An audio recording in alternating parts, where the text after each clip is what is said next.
Si les pregunto, o alguien les pregunta, ¿de qué se trata la Biblia? La Biblia es un conjunto de libros que se escribió por una suma de muchísimo tiempo, muchos años, por diferentes personas. Pero básicamente la Biblia tiene un mensaje y ese mensaje trata sobre la salvación de nuestras almas.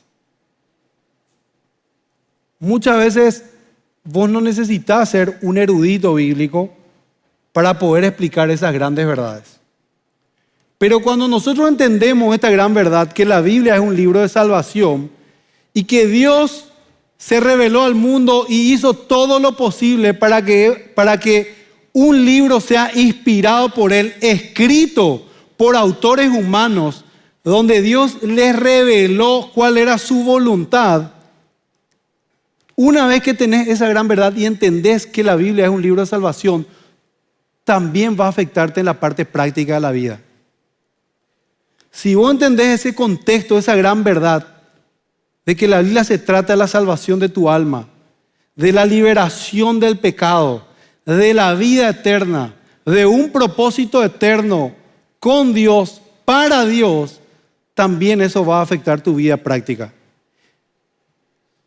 Lo que vos decidas en la vida, con quién te vas a casar, qué carrera vas a estudiar, en dónde vas a trabajar, en dónde vas a divertirte, qué vas a hacer de cada aspecto de tu vida. Si vos entendés que la Biblia es un libro de salvación y que Dios se reveló al mundo para darte esa salvación, entonces de ahí en más, eso tendría que ser el centro de todas las cosas y todo lo que vos sos tiene que estar dirigido y centrado alrededor de eso. Como un imán, que todos los metales están ahí, que giran en torno y atrae esos metales hacia el centro. Eso sería Dios y Jesús para nuestras vidas y afectaría nuestra práctica en todas las áreas. Y quiero mostrarte algunas cosas. Y ustedes ya me habrán escuchado muchísimo hablar de esto, pero me parece muy necesario. Porque ¿a quién no le pasa que constantemente estamos afanados y turbados en esta vida? Todo el tiempo preocupados, todo el tiempo pensando en nuestro futuro, en nuestra felicidad, en todo lo que la vida da, en lo que la vida quita. Constantemente esos son nuestros quebrantamientos diarios. Vamos a abrir la Biblia en Hebreos 1.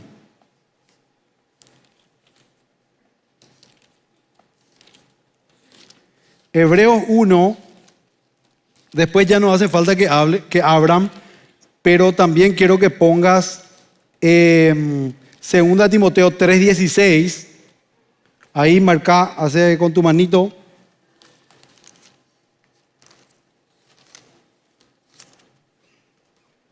Hebreos 1 dice: hace mucho tiempo Dios habló muchas veces y de diversas maneras a nuestros antepasados por medio de los profetas. Y ahora en estos últimos días nos ha hablado por medio de su Hijo. Dios le prometió todo al Hijo como herencia y mediante el Hijo creó el universo. Mirá. Mediante el Hijo, Dios creó el universo. El Hijo irradia la gloria de Dios y expresa el carácter mismo de Dios y sostiene todo con el gran poder de su palabra. Y después de habernos limpiado de sus pecados, se sentó en el lugar de honor en la diestra de la majestad. 2 Timoteo 3:16 dice que toda la escritura es inspirada por Dios.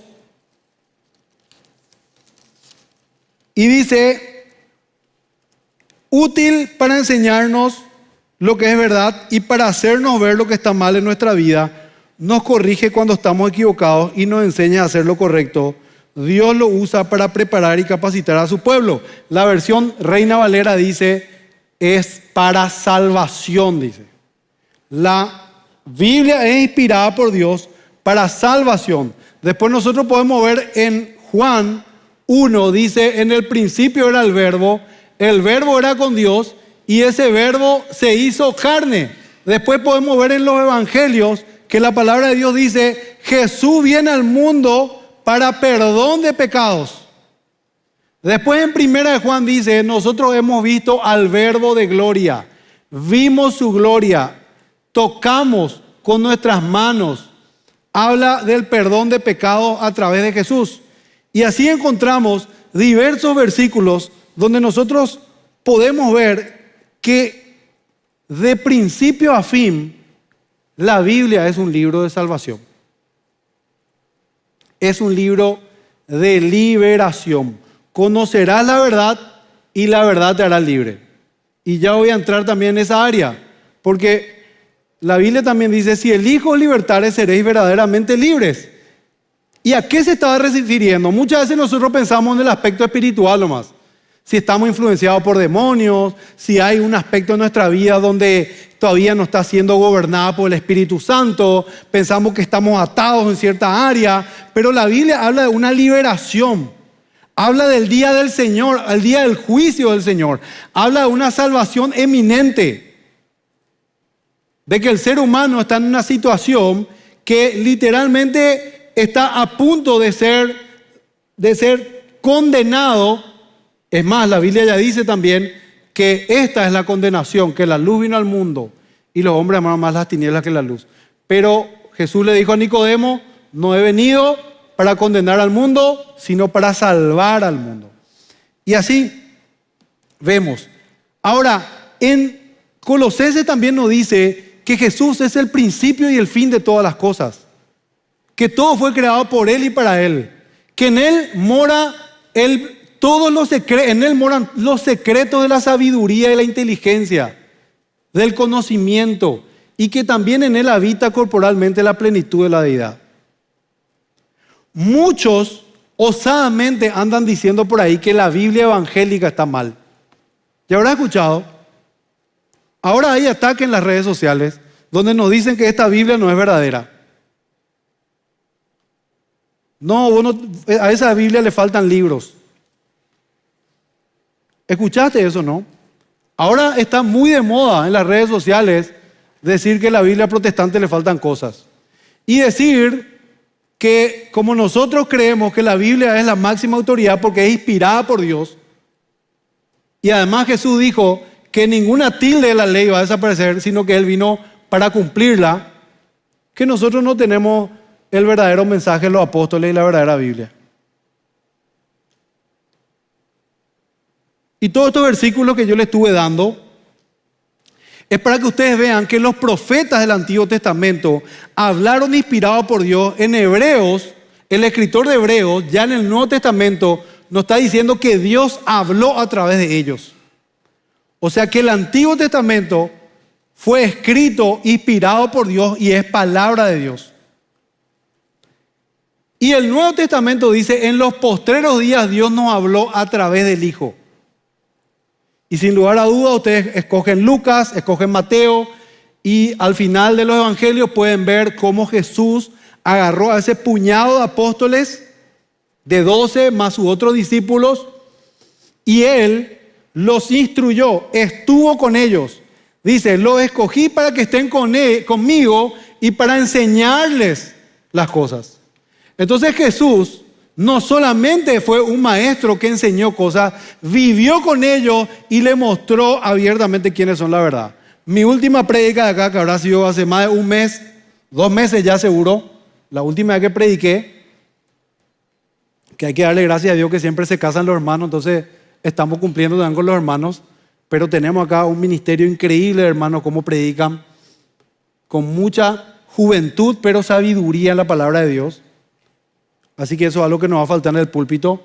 Pero yo prediqué la vez pasada de cómo un judío, es una locura que un judío diga que un ser humano es Dios. Imposible. Es imposible. Imposible que un fariseo como el apóstol Pablo, como Pedro, que no comía cerdo, que no incumplían la ley en nada, eran fariseos por lo general. Pablo sí lo era, los otros no. eran muy jóvenes todavía, que ellos, si no era mediante una obra de resurrección y un trabajo personalizado para que ellos después digan, wow, ¿quién es este hombre que hasta el cielo, las estrellas, el agua, los aires le obedecen? Y después otra vez resucita y les muestra quién es Él. Para que después escriban el Nuevo Testamento y digan, Jesús, Él no era un hombre solamente, Él es el Verbo de Dios, es el Hijo de Dios. Él es la resurrección y la vida. Eso escribieron ellos, judíos, y era imposible. Pero fueron ellos los que escribieron, y esa escritura es inspirada por Dios, y ellos hablaron de salvación. Ahora quiero mostrarte, para que vos estés tranquilo, porque muchos son prendidos con este tema, y con esto yo no te digo que vos no investigues, porque para eso tenemos también la escuela bíblica acá, y te ayudamos con todas estas cosas, para que vos puedas ver. El Antiguo Testamento judío, el canon judío, que significa medida, por eso es el canon. Este es el canon bíblico, o sea, ya está cerrado. Es la vara de medir, o sea, qué es de Dios, qué no es de Dios. Ustedes pueden estudiar en nuestro estudio bíblico después con cómo se formó la Biblia, tenemos acá, ¿verdad? Pero el canon judío estaba compuesto, ya les digo, de 39 libros. La iglesia evangélica acepta el canon judío. Nosotros, ¿por qué no le tenemos a los deuterocanónicos acá? ¿Por qué no los tenemos? Porque ellos no estaban en el canon judío, o sea, no estaban en el Tanakh. Entonces nosotros le tenemos a lo que los judíos tenían. Obviamente hay una versión, la Septuaginta, y otras de traducciones al griego que sí tenían.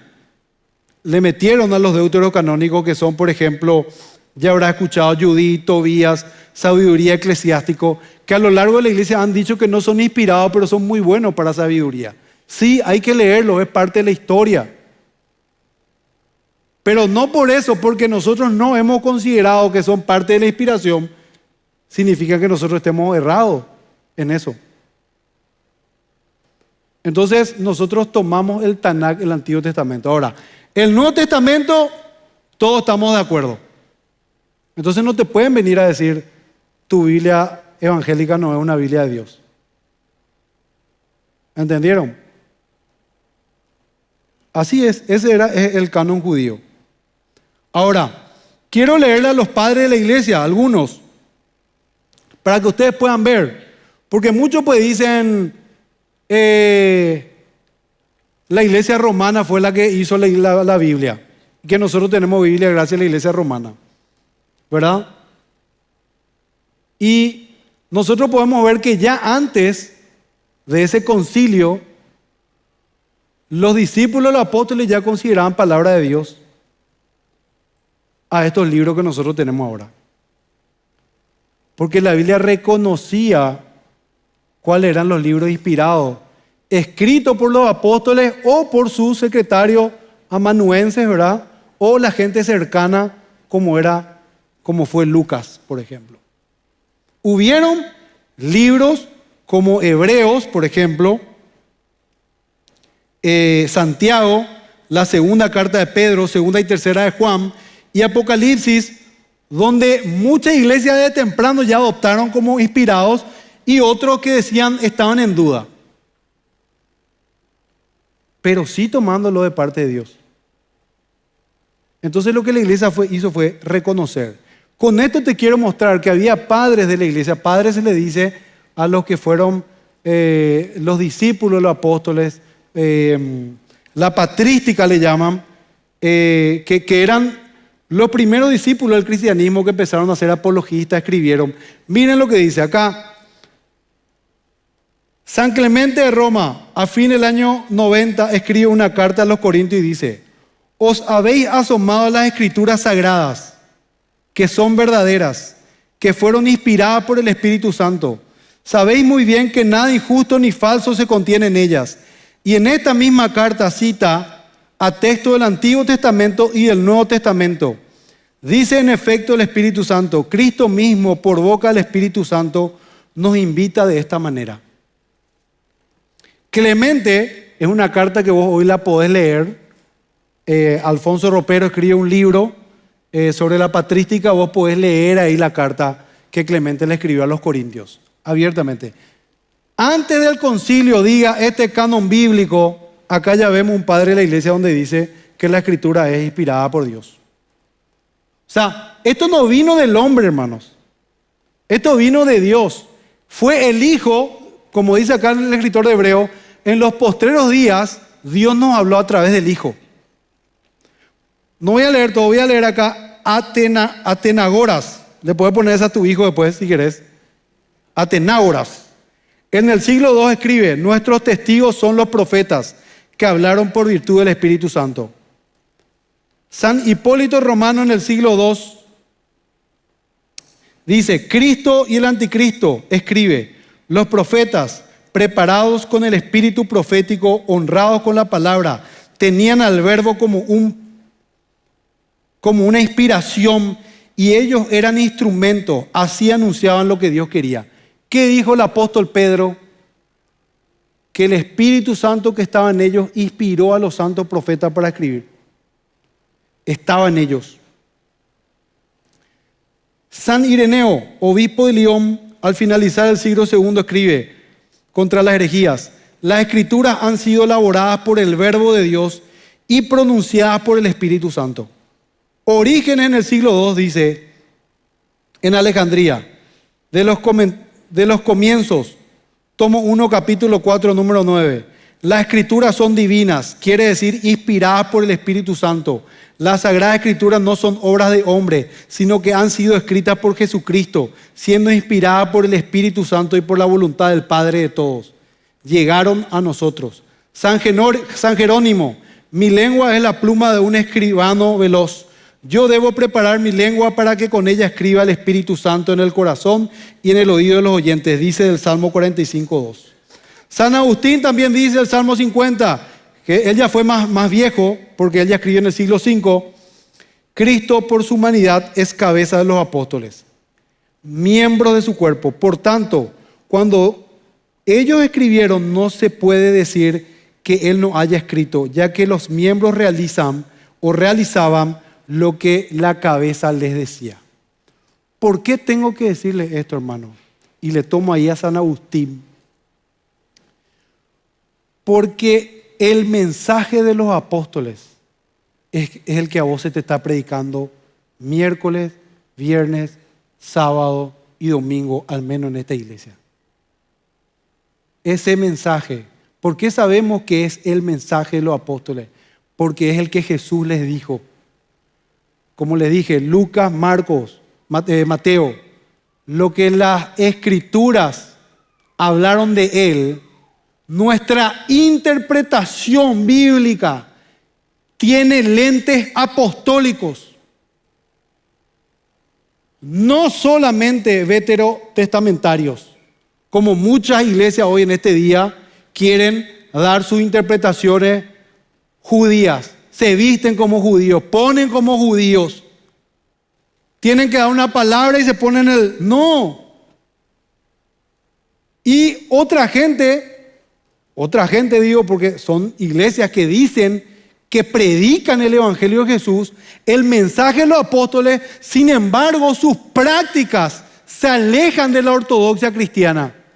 Se alejan de lo que los apóstoles vivían, enseñaban y predicaban.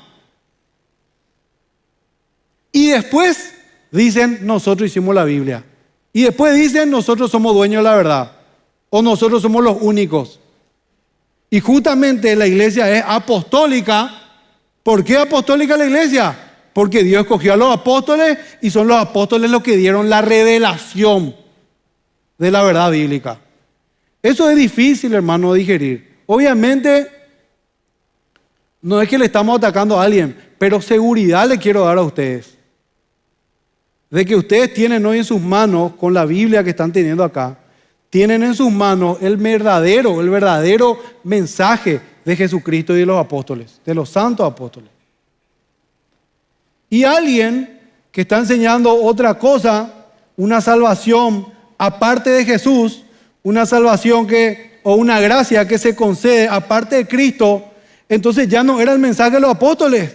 Porque vos ves que la última vez que Pedro da un mensaje en Hechos de los Apóstoles, ustedes pueden ver en el Concilio de Jerusalén, el gran San Pedro dice: nosotros también somos salvos por la fe en Jesucristo. Y así, Pablo todas las cartas hablando de la fe en Jesucristo. No es por obra para que nadie se jacte. Esos le llama perros, le dice. Anatemas, le dice.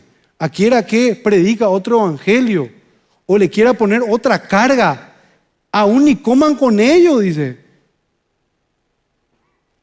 Y ese es el mensaje, porque la Biblia habla de la salvación, inclusive los juicios que nosotros vemos en Sodoma y Gomorra, el juicio de Noé, del mundo antiguo. Judas en un momento dado dice: estos son ejemplos del gran juicio que Dios va a tener el último día. Porque este fue un tiempo donde la gente dice: no va a haber infierno, no vamos a rendir cuenta delante de Dios al final de nuestros días. Porque el Evangelio dice, Jesús en Mateo 25 dice: ese día voy a separar a las ovejas y a las cabras, dice. Y el reino de Dios es parecido a un hombre que va a pescar y agarra su red y pesca, y todo lo que no sirve deja a un lado y toma lo otro. Entonces nosotros vemos que la Biblia es un libro de salvación. Y ese es el mensaje de los apóstoles. Y quiero que te quedes seguro, tranquilo, de que estás recibiendo la Escritura y la palabra de parte de Dios. Acá te estuve mostrando que ya hombres durante el Nuevo Pacto, que lo he leído en un libro apologética, que supuestamente si hoy desaparece la Biblia, a través de los escritos de la patrística, vos podés armar prácticamente todo el Nuevo Testamento.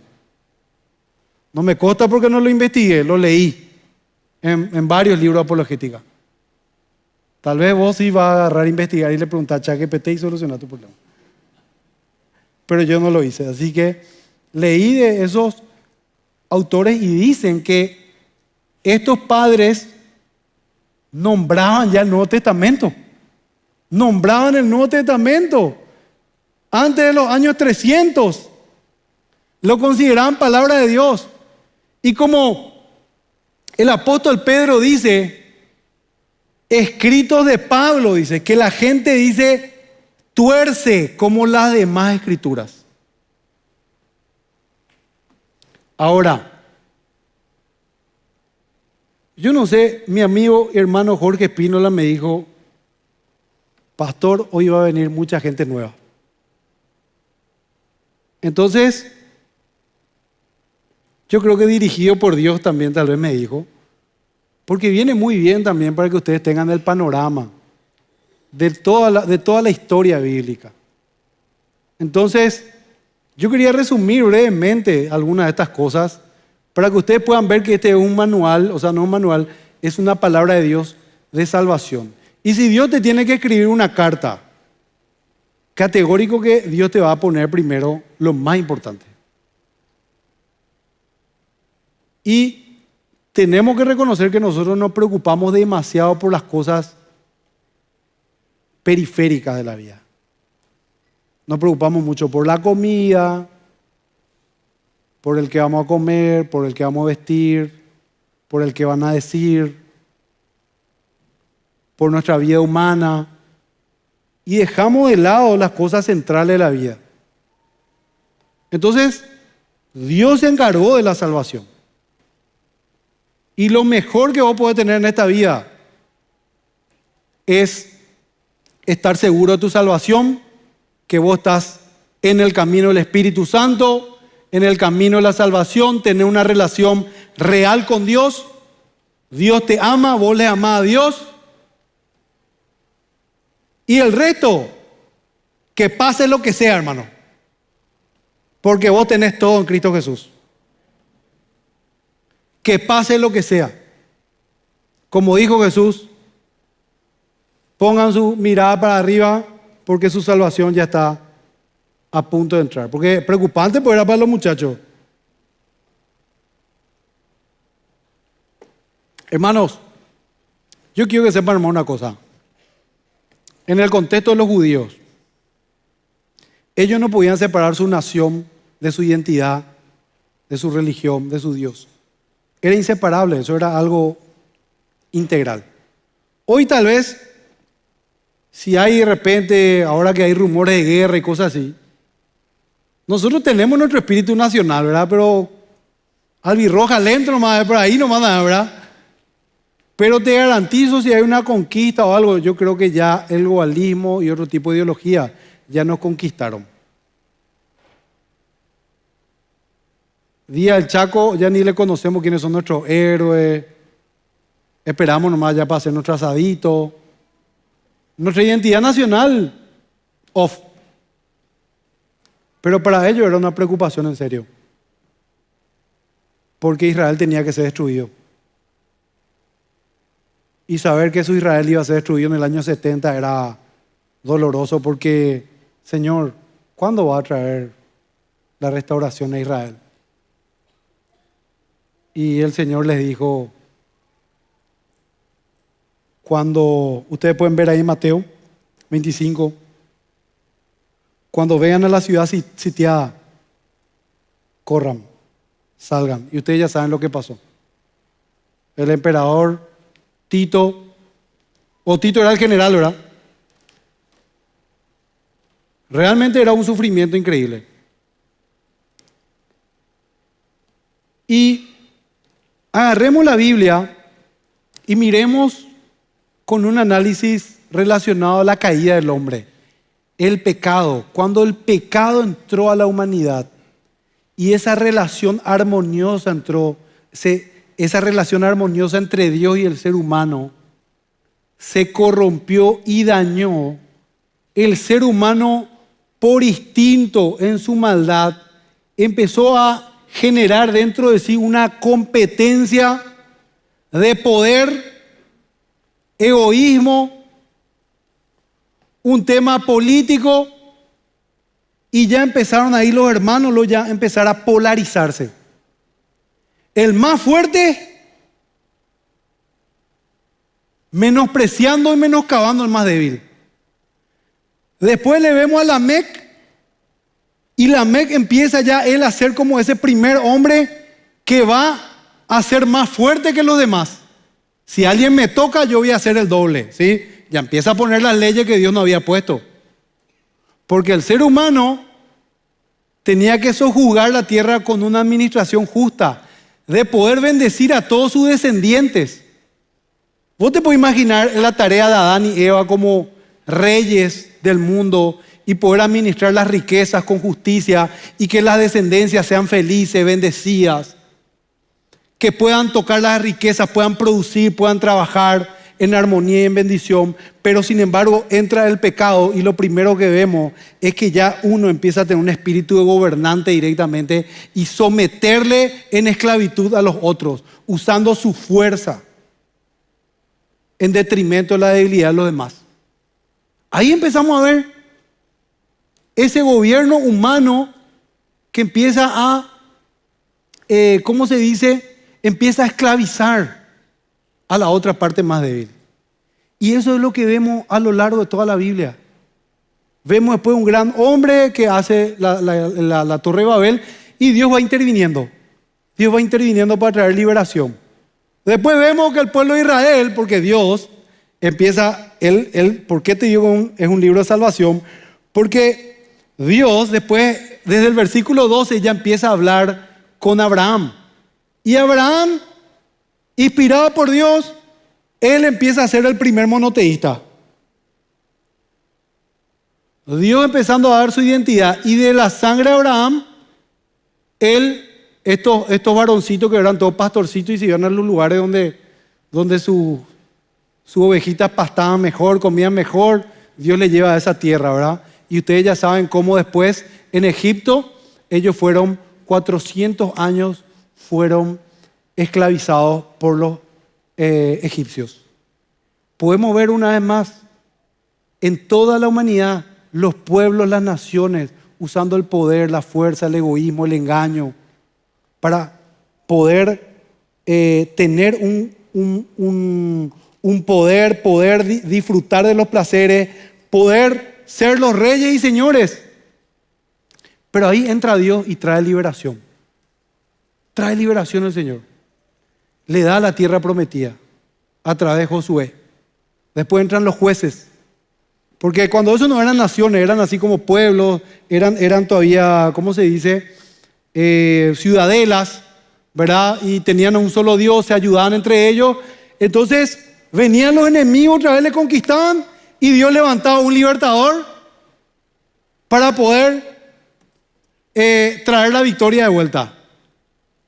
Hasta que vemos que el pueblo levanta un rey.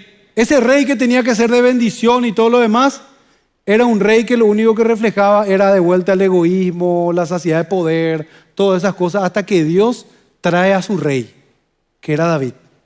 Y en medio de todas esas cosas, Dios haciendo pactos y promesas de que Él era el que iba a traer el gobierno de paz verdadero y justo.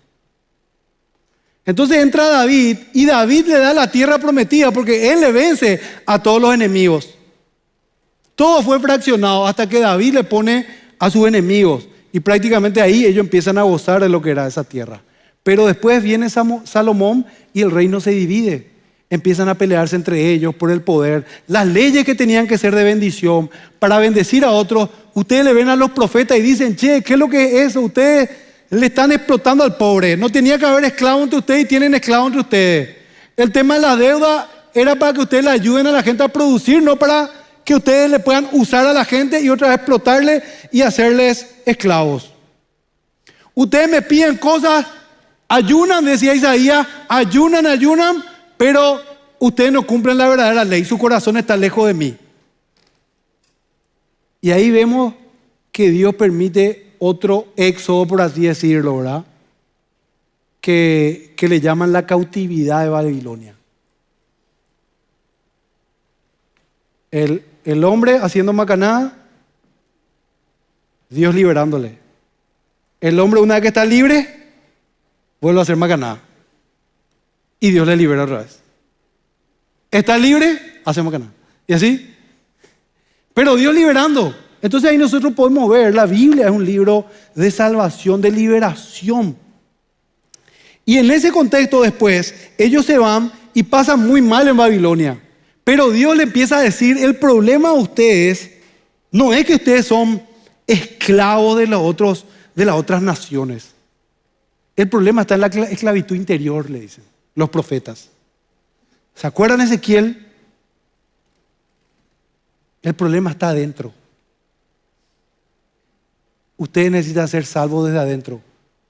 Su corazón está como una piedra, está muerto. Y otros profetas, como Isaías, dicen, ¿cómo si ustedes están habituados a hacer el mal, van a andar en el bien? ¿Podrá cambiar de color? En ese tiempo no puedo decir eso. ¿El etíope su color de piel? Ahora no podemos decir eso, porque te pueden tomar a mal. Pero el profeta Isaías, que le denuncien a Isaías. Bueno, ¿podrá el etíope mudar su piel o el leopardo quitar sus manchas? Entonces, los profetas empezaban a denunciar algo más profundo. No era el problema esa liberación política, humana, para que ellos estén felices solamente del punto de vista humano. Era algo espiritual. Y anuncian a un profeta, anuncian a un rey, anuncian a un Emmanuel, Dios con nosotros, ¿verdad? Que ese Emmanuel, como dice, el Espíritu del Señor va a estar sobre mí y voy a liberar a los cautivos, a los que realmente son pobres, porque el pobre en espíritu voy a darle el año van a recibir el año favorable del Señor y la venganza del Dios vivo, porque era Dios el que venía a traer la liberación. Y así vemos que ese proceso Dios empezó a trabajar también en el corazón de ellos hasta que Nabucodonosor es vencido por el rey persa, y este rey persa Ciro, que fue profetizado, él dice: vayan de vuelta a Israel, vayan de vuelta. Y vuelven a construir el pueblo. Ustedes ya saben, Nehemías, Esdras se para, empieza a dar la ley otra vez, pero después, en el siglo I a.C., primero tuvieron los griegos después conquistaron Palestina, y ahí pueden ver la historia de los macabeos, eso pueden ver, donde es un hecho histórico, el famoso, el sacrificio que hace uno de los generales griegos, mete un cerdo en el templo, y bueno, prohibió la religión judía, prohibió la ley, empezó a perseguirles, pero ellos logran esa libertad hasta que obviamente en el siglo I a.C. los romanos conquistan Palestina. El pueblo nunca era libre al final. Querían salvación y ellos estaban esperando una salvación, pero ya Dios estaba tejiendo la verdadera salvación, que era algo interno. Y bueno, después ustedes ya saben, cuando fue el cumplimiento de los tiempos, viene Jesús, como dice Gálatas, y Cristo entra a nuestro mundo. La encarnación.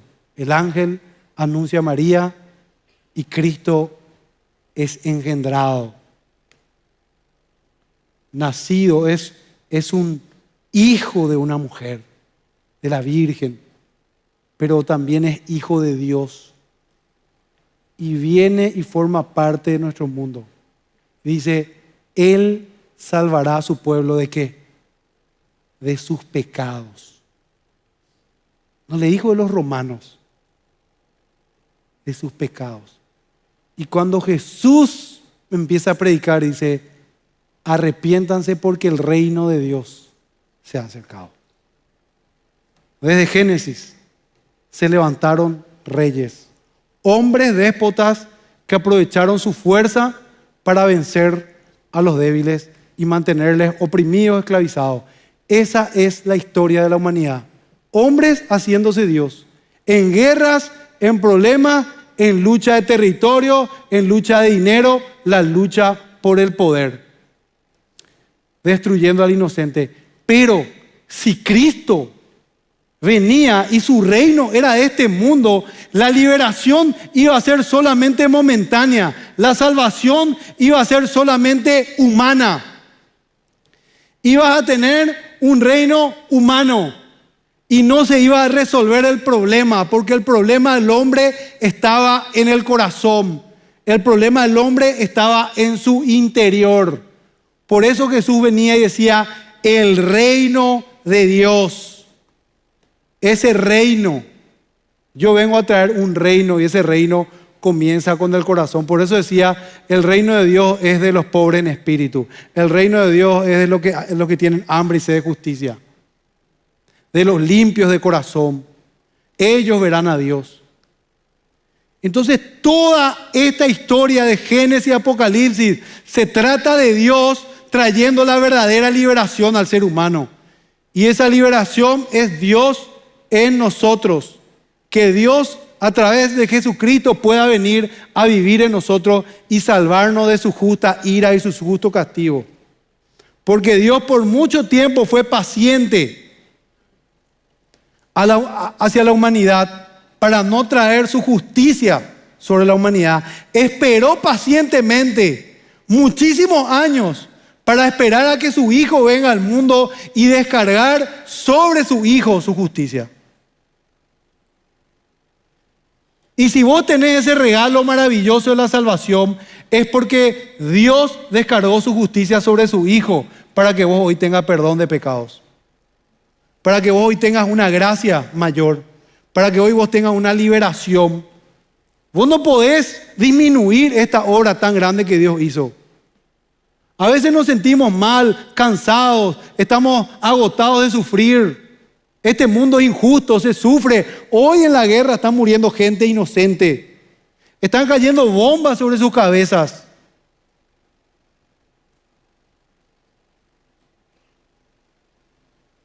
Y nosotros no podemos tomar en poco esta salvación tan linda que Dios nos ha dado. Para estar agotados porque sufrimos y estar pensando constantemente en esas cosas como el resultado principal de nuestras vidas o de nuestra felicidad. No, es Dios, es Cristo el que murió por nosotros. Ya Dios barrió con el mal, barrió con el pecado, barrió con lo que era el mayor de los obstáculos para que vos realmente seas feliz. La felicidad se perdió, hermanos, cuando caímos en el huerto del Edén. Y nuestra felicidad diaria la perdemos cuando no tomamos la decisión de venir corriendo a Cristo para hallar el oportuno socorro para la salvación. No hay peor castigo, creo yo, que una persona que está feliz en las cosas que te da este mundo y no tener conciencia de la divinidad. No tener conciencia de la divinidad. Qué triste la vida. Porque quiere decir que hay un juicio sobre tu vida. ¿Sabes por qué? Porque Corintios, 2 Corintios, sí, es 2 o 1 Corintios. No me quiero equivocar porque es fundamental el versículo. No sé si es 1 o 2 Corintios. Vamos a ir primero a 1 Corintios 4:4. No.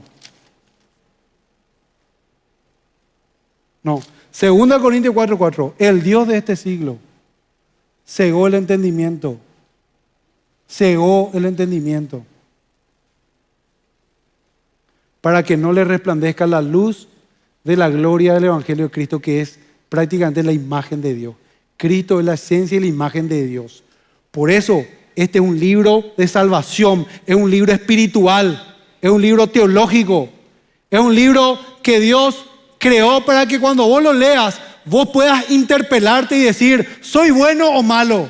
Es un libro que muestra la santidad de Dios, el amor de Dios, la gracia de Dios y muestra lastimosamente nuestra realidad. El hombre desde el día 1 se buscó muchos males, aunque Dios le haya creado perfecto, como dice Eclesiastés.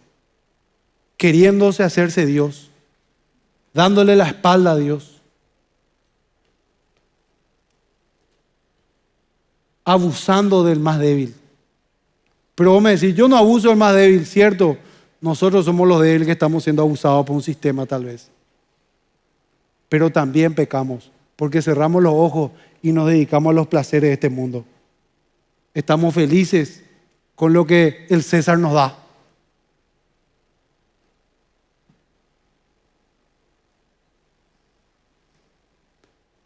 Pero nosotros, hermanos, fuimos llamados a una vida mucho más excelente, una vida trascendente.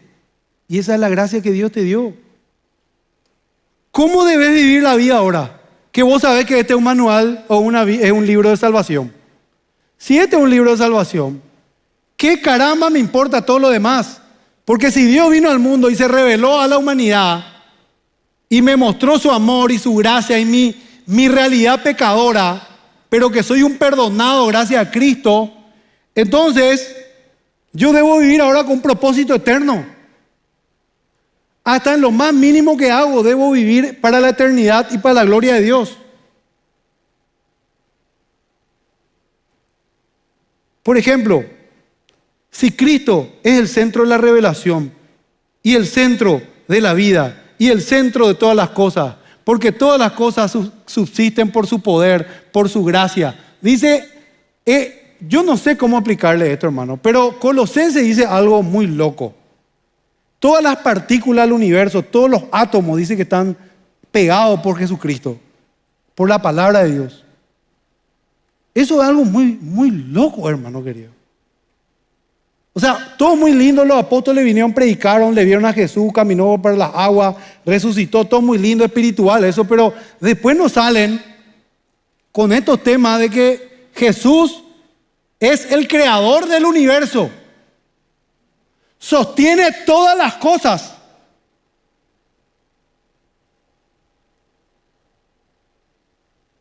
Decime si no es una locura. Entonces, si Él es el centro de todo y todo Él, el día final, porque todos vamos a tener nuestro día final, dice que Él va a traer a todos así. A ese malo, pecador, asesino, violador, a todos Él va a traerle así, así.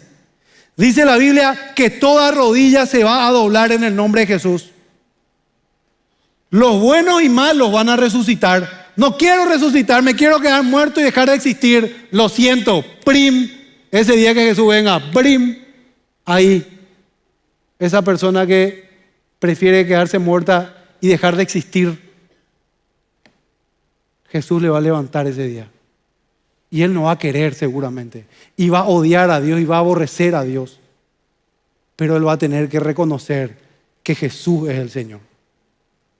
Y Él dice que ese día a unos le va a levantar para muerte eterna y otros para salvación eterna. Entonces, si en el final de los días Él es el dueño y Señor de todo, todo lo que yo hago ahora que soy cristiano, pues tiene que estar condicionado a esta salvación y a esta eternidad. ¿Entendés lo que te digo? ¿Qué te quiero decir con eso? Preocúpate menos. Por favor te pido. Preocúpate menos y viví más tu salvación. Preocúpate menos y viví más la eternidad en Cristo. Enfócate más en el Señor y gasta tu vida, gasta tu energía en Cristo Jesús. Tu sudor, tu fuerza, tu inteligencia, tu sexualidad, sí, porque somos seres sexuales también. Si sos alguien que tenés concupiscencia, redirecciona tu concupiscencia, redirecciona tus vicios en arrepentimiento, direccionarle hacia Cristo, tu vacío. Porque yo nomás estaba leyendo hoy y dije, realmente por un propósito Dios tuvo que haber dicho en la Biblia que el mundo está desordenado y vacío. Es como que Él crea las partículas, las cosas y mantuvo en un caos para mostrarnos después cuando dijo Dios, o hágase la luz, las cosas empezaron a organizarse. Porque Él desde un principio nos iba a mostrar que ese sinsentido, ese vacío, Él es el sentido de todas las cosas cuando Él está presente ahí. Entonces tus vacíos, tus dolores, tu sufrimiento, todo tiene que estar dirigido a Cristo. Porque tiene sentido sufrir, tiene sentido vivir, porque Cristo está en todas las cosas. Y que Él, de ahora en más, que vos entendés que este es un libro que fue escrito para salvación y liberación de tu alma. Vos hasta tu comida sea para la gloria de Dios.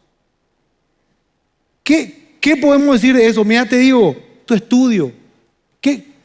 Yo quiero estudiar esto y quiero estudiar esto pero porque tiene un sentido eterno. O sea, mi trabajo tiene un sentido eterno. Porque con esto yo voy a reflejar a Dios. O porque Dios me dio dones para esto. Y aunque sea esclavo, porque la Biblia dice, hay algunos esclavos, pero tienen un Señor. Así que aunque su dueño sea cruel, ustedes sírvanle con todo porque ustedes le sirven al Señor. Y vos decís, ¿qué sentido la vida puede tener un esclavo? Yo te digo, vamos un poco a trasladarnos acá en la época de Newton, que él fue un cristiano que peleó contra la esclavitud. Y su primer trabajo, ¿sabe cuál fue? De Newton. John Newton. Él arrendaba esclavos. Yo te pregunto, ¿se va a un niño lindo, morochito, ahí le traían de África? Ya le traían en barco. Dejaba su ciudad, su vida, después creo que pasaban por el Caribe para traer ron, qué sé yo. Y después le traían a Inglaterra, ahí en el puerto de Liverpool. Esclavo. Yo te pregunto, ¿qué sentido puede tener esa persona en vivir? ¿Qué sentido puede tener? ¿Qué le dijo el apóstol Pablo? Ustedes tienen una herencia celestial. Ustedes están ahí, pero para servirle al Señor, no a sus amos crueles, para mostrar a Cristo.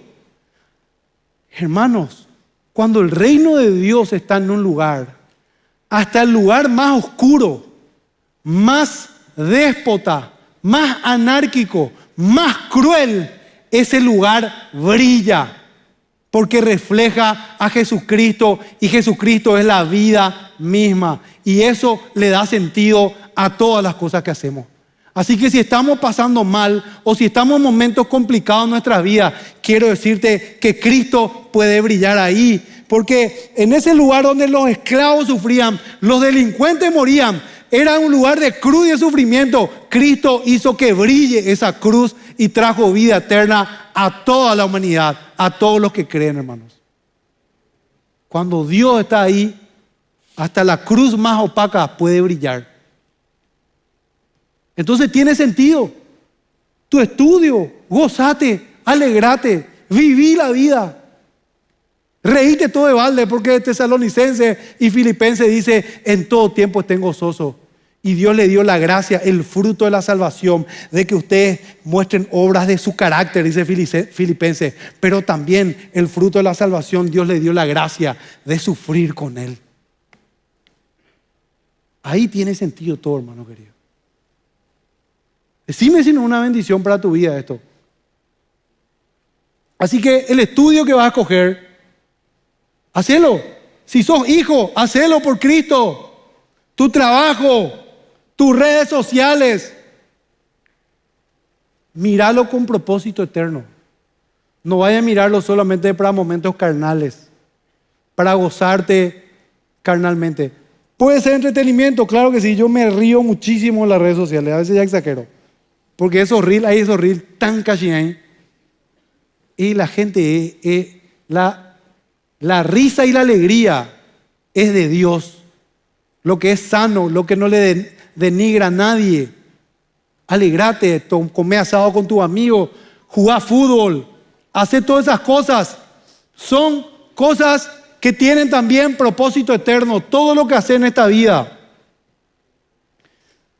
Con tu familia, cuando enfrentas la tentación. Hermano, tu futuro también. Y te voy a decir una cosa final.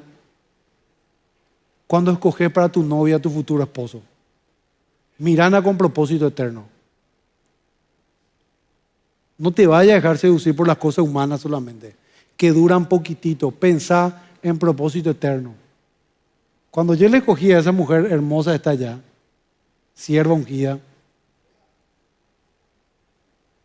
yo pensé en propósito eterno. Todo el mundo después me dice, no, pero realmente Rebeca es muy linda, pastor. Vos nomás decís, vos fuiste bien embotado también. Escogiste también ahí la que era linda. Pero sinceramente, hermanos, yo me enfoqué en las cosas eternas. Y así fue. No fue algo carnal solamente. Y yo tenía también mis miradas carnales. Y realmente primó las cosas espirituales. Hasta en esos detalles vos tenés que mirar las cosas eternas de la vida. De cómo le vas a dar gloria al Señor o cómo Jesús va a hacer cosas eternas con ustedes. Ahora, si estás casado, hermano querido, ya no te queda otra. La Biblia dice, si estás casado no le dejes aunque sea incrédula. Off ya los casados. ¿Quiénes están casados acá? Amén. No le puedes abandonar a tu chiquilla, te digo. Es argel, no le puedes abandonar. Si tu marido es argel, tampoco le puedes abandonar. Ni le puedes hostigar en las redes sociales tampoco. Bueno, porque el Señor dice eso, para propósitos eternos. El Señor nos llama a que nos amemos, a que demos gracias, todo lo que hagamos en la vida.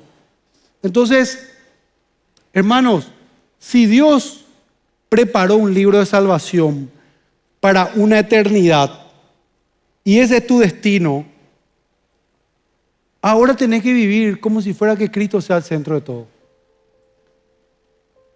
entender esta verdad va a hacer que tu vida cambie.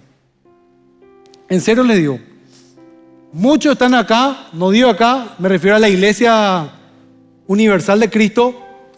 Muchos están acá universalmente hablando, teniéndole a Jesús como el genio, teniéndole a Jesús como aquel que tiene que resolver sus problemas, teniéndole a Jesús como aquel que tiene que darle el matrimonio más feliz del mundo, el trabajo más feliz del mundo, la vida más feliz del mundo, cumplir todos sus sueños y tratar de sufrir menos.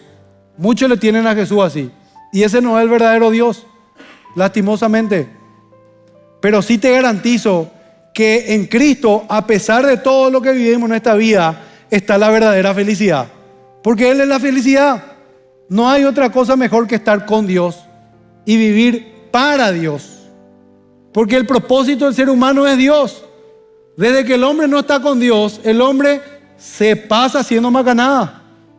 Y lo más lindo de todo, hermanos, que si vos haces macanada, como nos enseña la Biblia, Dios te da una segunda oportunidad. Fíjate Israel, Dios le quitó el éxodo, le llevó al cautiverio a Babilonia y Dios le volvió a rescatar. ¿Y cómo Jesús no va a volver a rescatarte? Y si vos hoy estás en un pozo o estás en un momento donde no tenés la capacidad de ver las cosas buenas de la vida, entraste en alguna depresión, entraste en alguna ansiedad o en algún pecado que te inculpa demasiado, te puedo decir y te garantizo que Dios es un Dios de restauración. La Biblia dice, si confesamos nuestro pecado, Dios es fiel y justo en perdonar nuestro pecado y limpiar nuestra maldad. No hay manera que Dios no te dé una oportunidad de salir adelante. No hay manera, un corazón sincero. Tal vez muchos de los que estamos acá hemos sufrido mucho tiempo. Sufrimos mucho. Pero te digo una cosa, sé paciente y con tu paciencia en silencio, ya vas a ver que Dios, así como hizo al pueblo de Israel, y vos decís, ¿cómo? Pero estos eran jueces muy injustos. Mira a Sansón, mira esto. Dios no rehuye de su pacto. Espera en paz con paciencia. Te garantizo que va a llegar la salvación del Señor. Porque este es un libro de salvación y Jesús es la resurrección y la vida y es un Dios de salvación. Así que va a llegar tu oportunidad. No te vayas a preocupar. Descansa en Cristo. Tené fe, tené arrepentimiento, tené confianza.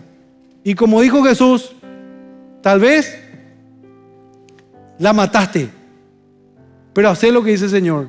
El reino de los cielos es un reino que ahora sufre violencia y son los violentos los que la arrebatan. Sé activo con tu bendición en Dios. Seguí congregándote, seguí perseverando, seguí asistiendo a los estudios bíblicos, seguí rindiendo cuenta entre los hermanos, sigan animándose unos a otros. Te garantizo que el Señor pelea por vos. Y Él va a traer la liberación y la salvación. Amén. Dios le bendiga. Cristo está con ustedes. Dale un aplauso al Señor.